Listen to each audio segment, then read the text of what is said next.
Aujourd'hui, 7 by 7 de Steak and Shake. Vous n'êtes pas prêts, je vais vous montrer ça après.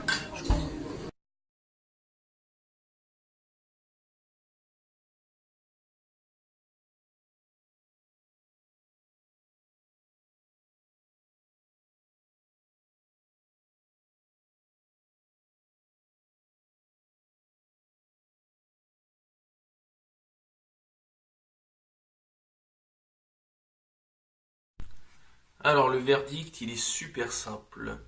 Déjà de base, il ne faisait pas le 7 by 7 réel. Donc, je leur ai demandé s'il y avait moyen d'en avoir un.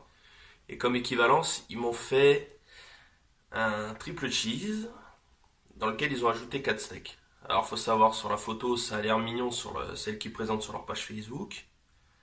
Sur la mienne, ça va, c'est pas trop flippant. Maintenant, ce qui est chiant, c'est que quand ils ont fait supplément steak, ils ont pas mis supplément fromage, ce qui fait qu'à un moment, on sent un peu trop le steak, donc qui est excellent, hein, toujours, hein. J'ai déjà fait un premier podcast que vous pouvez retrouver de toute manière sur la page OSEDC, vous inquiétez pas. Ce qu'il faut savoir, c'est que c'était très lourd à porter. Quand on n'est pas quelqu'un qui fait des défis, c'est très compliqué de manger ça. Alors évidemment, je vais vous mettre en dessous la description, le lien du seul que je connaisse qui est capable de manger des burgers, des kebabs et Dieu sait quoi. C'est Alan 92 Challenge, donc si vous le connaissez pas, si vous l'avez pas suivi, allez checker, parce que franchement, il fait des défis à la Man versus Food, c'est flippant. Mais j'adorerais le voir en vrai le faire parce que c'est impressionnant. La conclusion, donc c'était bon, hyper baveux, le pain a fini par sneaker un peu sur le moment, donc c'est vrai que d'un seul coup on avait un beau pain qui a fini par partir en charpie.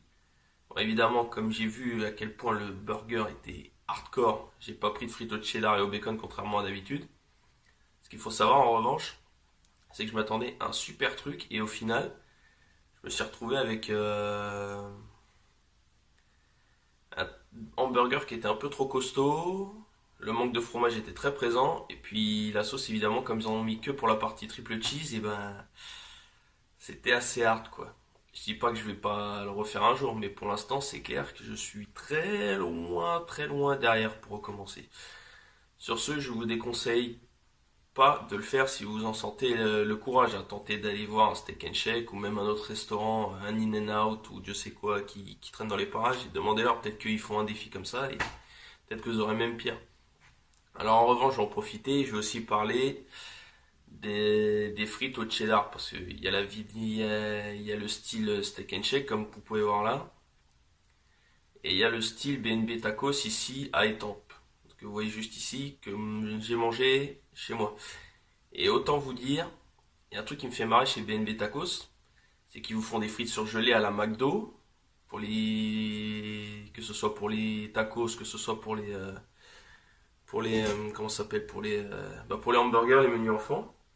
Et au final, on se rend compte qu'à côté, ils font des frites maison qui sont juste super. Le cheddar est parfait. Le bacon qu'ils doivent prendre, on ne sait pas s'il est halal ou pas, mais bon, c'est une tuerie aussi. Il y a une version bacon d'ailleurs pour ceux qui préfèrent le bacon. Et malgré tout, ils arrivent quand même à faire des frites surgelées à côté. Je trouve ça super dommage de se dire qu'ils ont des super frites maison pour des frites au cheddar, mais qu'ils peuvent pas trouver la parade pour faire des frites maison, même dans le sandwich. Je suis sûr qu'ils attireraient encore plus de clients rien que pour ça. Bon, maintenant c'est fast food, donc évidemment les gens s'en cognent un peu de ce genre de truc. Et moi je dis personnellement, pour avoir vu les deux, c'est super dommage. Mais bon, maintenant ça c'est mon avis. Si vous êtes des tempes et que vous avez déjà mangé à BNB Tacos, n'hésitez pas à me donner votre avis, hein, évidemment. J'en prends des comptes. Sur ce, merci à ceux qui ont suivi ce podcast un peu improvisé. C'était mon premier comparatif d'un fast-food à un autre. Il y en aura sûrement d'autres, j'espère. Peut-être des futures critiques de d'autres plats de fast-food ou resto. J'essaierai de comparer au mieux. Je vous promets pas qu'il y en aura très vite parce que c'est très dur de s'organiser comme ça. N'hésitez pas à lâcher un pouce bleu si vous validez, un pouce bas si vous en avez rien à branler. Un hashtag on s'en fout qui veut dire à peu près la même chose. Les commentaires si vous donnez votre avis, si vous avez déjà fait un steak and shake ou autre et si vous voulez me proposer d'autres vidéos à faire. Sur ce, je vous dis à très vite pour un prochain podcast, même si aujourd'hui à la télé, les infos n'ont rien d'intéressant à proposer. Et franchement, on s'est jamais autant endormi qu'en ce moment.